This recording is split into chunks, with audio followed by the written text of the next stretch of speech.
break 1-9 for you gear jammers out there. You got the smooth operator, come on. Today, we're gonna be asking the question, is trucking fool's gold? And we're getting started right now.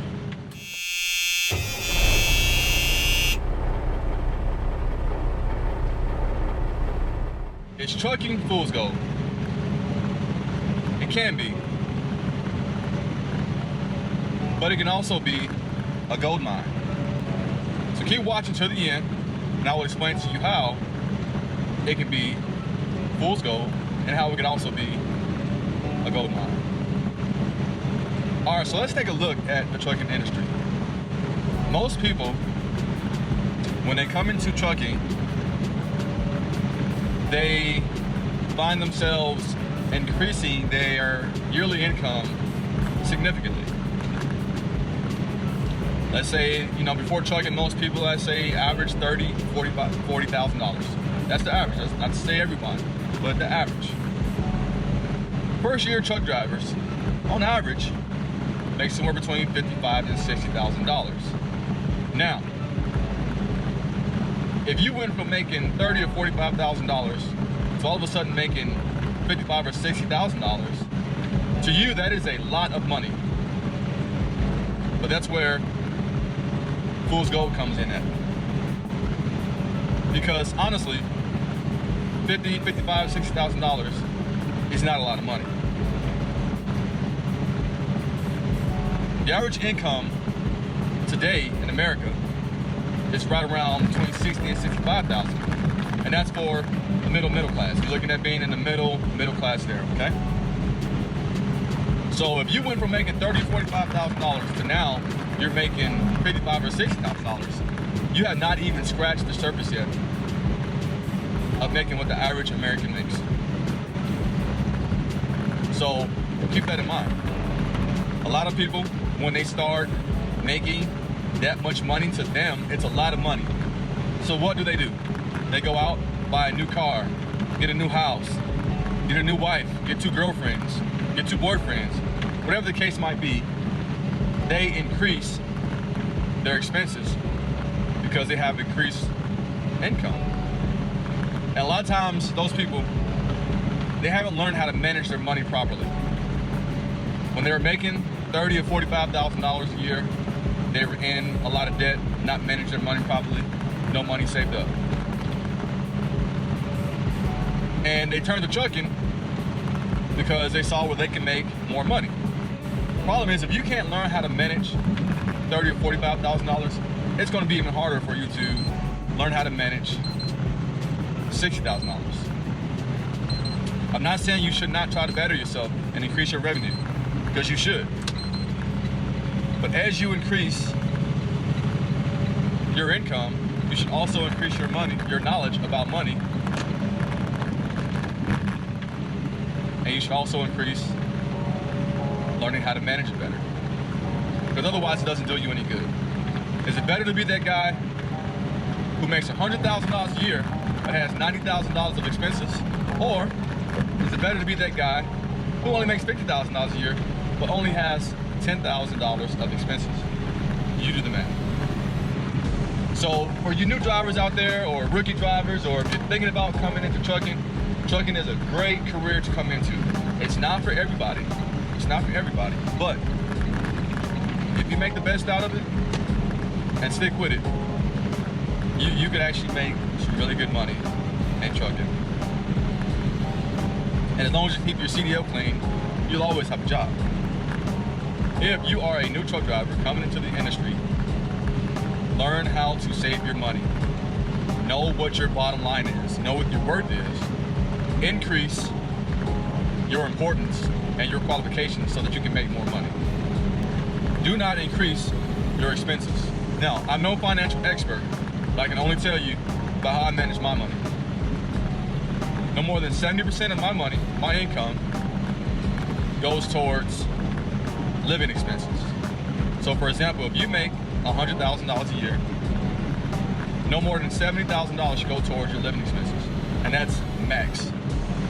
All right, that's including your rent, mortgage, groceries, utilities, vacations, fun activities, like all of the stuff that comes along with living expenses, oil changes, insurance, everything, all your bills, all those things, no more than 70%. Then 20% of your income should be savings. So if you make $100,000 a year, you should be saving $20,000 a year. Out of that 20%, you break it down even more. 10% goes towards your life savings. You know, whether it's a 401k or an RA or whatever. 10% should be going towards your life savings. And you should not touch that money unless you're buying a house. That's the only time you should touch that money. Another 5% goes towards emergencies and car payments. Always save up 5% for emergencies and car payments. Because eventually you will have emergencies and you will have car payments. And then the last 5% should go towards things that you want. Saving up for a new car, saving up for a vacation, saving up for those new gym shoes you want, or some clothes, or whatever it is. Then, so that's your 20%. So now you've got 70% that you, no more than 70% for your living expenses, 20% for savings, broken down into 10, 5, and 5. And then that final 10% is, you should never have any more than 10% towards debt. And debt is considered credit cards, student loans, personal loans, car payment. Yes, car payment is not considered a living expense, because car payment is actually considered, having a car is actually considered a luxury. So car payment is actually a debt, all right? So no more than 10% of your income a year should go towards debt. So for example, if you make $100,000 a year, no more than $10,000 should go towards debt. Now, if you listen to Dave Ramsey says, you know, be debt free. If you buy a car that you can pay cash for. Only thing that you should ever go into debt for is buying a house. All right, I 100% agree with that. Although that might not be practical for 90% of people in the world. I would say this though, at least if you're going to buy a new car, you know, save up 40% of what that car costs. And then, you know, so if you want to buy a $20,000 car, save up $9,000, buy the car, and then now you only have $11,000 of debt to pay off with interest and all that good stuff. That's, you know, best case scenario, just buy a car you can pay cash for. But like I said again, you know, in this day and age, it's probably not practical for 90% of people. Always have a budget. All right, if you're a truck driver, you're on the road, first year, let's say you're making $1,200 a week. All right, after taxes, $1,000 a week. I don't know, $1,050, whatever, somewhere in that area. Let's say you're making $1,000 a week. All right, after taxes. Know your bottom line.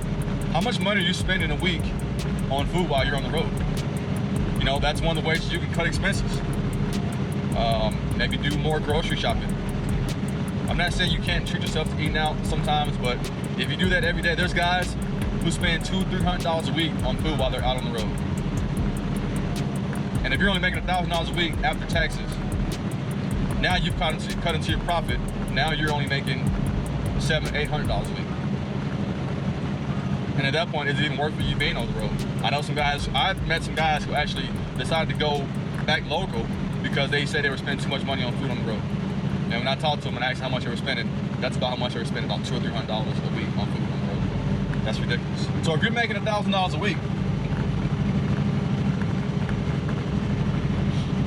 budget that. No more than that means no more than $700 should go towards your living expenses. Another $200 should go towards saving, and no more than $100 a week should go towards debt. Or you should not have more than, you know, $100 a week in debt.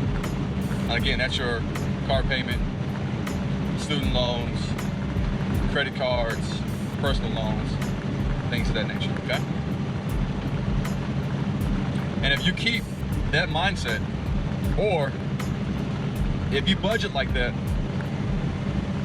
starting now, once you start increasing your revenue, you start making more money, you stick to that, you're gonna be fine. Now, do I do the right thing all the time? No, probably about 75 to 80% of the time, I stick to that. But when you do the right thing 70 or 80% of the time, you can afford to kind of not do the right thing 20, 30% of the time, you know? But if you never do the right thing, or you only do the right thing half the time, it just doesn't work out for you.